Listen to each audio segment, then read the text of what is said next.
melakukan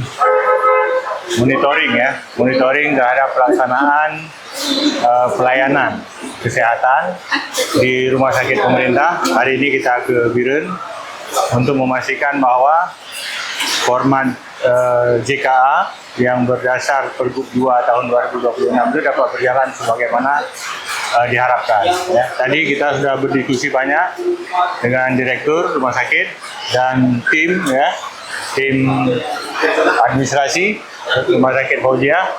Kita juga cek ke pasien, baik yang JKA, JKN, ya, kemudian juga ada yang dari 8, ya, yang kemudian perlu tetap dilayani sebagaimana mestinya.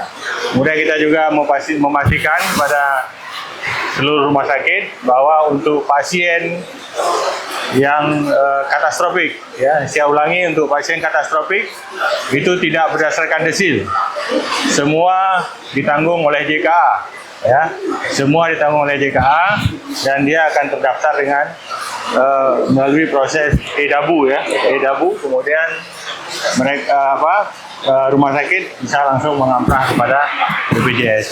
BPJS kemudian memasukkan tagihan-tagihan tersebut ke pemerintah Aceh. Ya. Mudah-mudahan pelaksanaan pelayanan berdasarkan JKA, JKN, BPJS mandiri, ya, maupun kemudian nanti yang desil 8 sampai 10 yang mandiri itu tetap menjadi prioritas pelayanan kesehatan di Aceh. Ya. Mudah-mudahan semua rumah sakit seragam, ya, dapat melaksanakan arahan yang kita berikan dan tidak ada pasien yang ditolak, tidak ada pasien yang harus bermasalah karena harus ada proses pergantian desil, ya, mutasi atau apapun itu dipermudah dan dibuat sesederhana mungkin prosesnya. Saya kira demikian.